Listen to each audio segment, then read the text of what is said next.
Hello viewers, আসসালামু আলাইকুম। হাউসওয়াইফস ব্লগে সবাইকে স্বাগতম। আজকে আমাদের বাবার বাসায় একটা ফ্যামিলি গেট টুগেদারের ইফতারির আয়োজন করা হয়েছে। বলা যায় এটাকে ইফতার পার্টি। তো তার জন্য সকাল সকাল সব কাজ সেরে নিচ্ছি। তো যেহেতু বাবার বাসায় হচ্ছে সেহেতু ইফতারির পর রাতের খাবারটা খেয়েই আসবো। তাই সেহরির রান্নাগুলো সব আগেই করে ফেলেছি। এখন বিছানাগুলো ঘরটর গুছিয়ে রেখে যাচ্ছি যাতে রাতে এসে শুধু ঘুমিয়ে পড়তে পারি। আচ্ছা, এই দিকে আবার কেউ আমার বিছানার চাদরের কাভার দেখে ভাববেন না এটার সাথে একটাই বালিশের কাভার।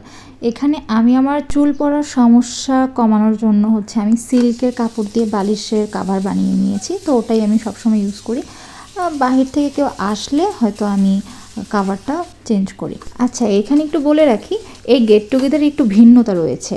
এটা হচ্ছে আমরা সব ভাই বোনরা যে যার মতো করে 2-3টা আইটেম তৈরি করে নিয়ে যাচ্ছি। এতে করে আসলে কারো একার উপরে কোনো বেশি প্রেশার বা চাপ পড়ে না। সবাই সবার হাতের মজার মজার আইটেম বা রান্নাগুলো খেতে পারি।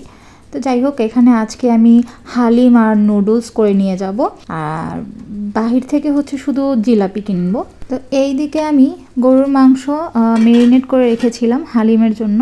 তো সেটাকে বসিয়ে দিলাম।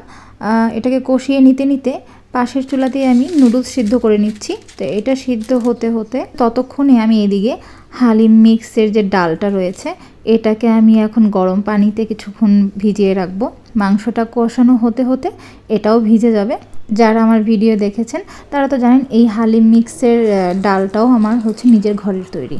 তো ওটা হতে হতেও আমি এদিকে একটু ছোট্ট একটা পুডিং বানিয়ে নিচ্ছি। ও আচ্ছা, এই পুডিংটা আমার আব্বুর জন্য।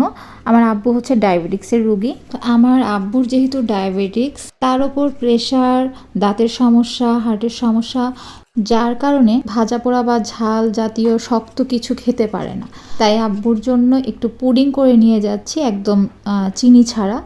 জাস্ট দুধটাকে ঘন করে 2টো ডিম দিয়ে ছোট্ট একটু পুডিং করে নিয়ে যাচ্ছি। এটা শুধুমাত্র আব্বুর জন্য। তো এইদিকে আমার ছেলে বক্স টক্স বের করে রেডি করে ফেলেছে। যেহেতু ইফতারির আগে আগে যেতে হবে, সব কিছু খুব দ্রুত করে বক্সে রেডি করে ফেলেছি। ভিডিও করতে যেয়ে মনে হলো হালিমের ওপর বেরেস্তা দেওয়া হয়নি। তো যাই হোক, এখন হালিমের উপর বেরেস্তাগুলো ছড়িয়ে দিয়ে সবগুলোকে ঢেকে প্যাক করে নিতে নিতে রেডি হয়ে নিচ্ছি। যেহেতু আমার বাসা থেকে আমার আব্বুর বাসা খুব কাছাকাছি, রিক্সার পথ, তাই আমরা অটো রিক্সা করে চলে যাচ্ছি। তো বাসায় ঢুকেই হাতে এত কিছু ছিল যে আসলে ভিডিওটা অন করা হয়নি। ভিতরে ঢুকে আসলে টুকটাক করে যতটুকু ভিডিও নিতে পেরেছি, কারণ একসাথে গেট টুগেদার মানিয়ে আসলে সবাই একসাথে হওয়ার, এক জায়গায় সবাই হলে যেটা হয় ফ্যামিলির, পিচ্চি বাচ্চা থেকে শুরু করে আমরা সবাই আসলে গল্পে মেতে যাই। তো সেটাই হয়েছে। ফাঁকে ইফতারিগুলোকে সাজিয়ে নেওয়া হচ্ছে, সবগুলোকে বের করে। তো গল্প করতে করতে শেষে রাতের খাওয়াটা আর ভিডিও করা হয়নি, ভুলেই গিয়েছি। তো এই ছিল আজকে আমাদের গেট টুগেদার ইফতারির আয়োজন। তো সবাই ভালো থাকবেন, আমার জন্য দোয়া করবেন এবং সবাইকে অগ্রিম ঈদ শুভেচ্ছা।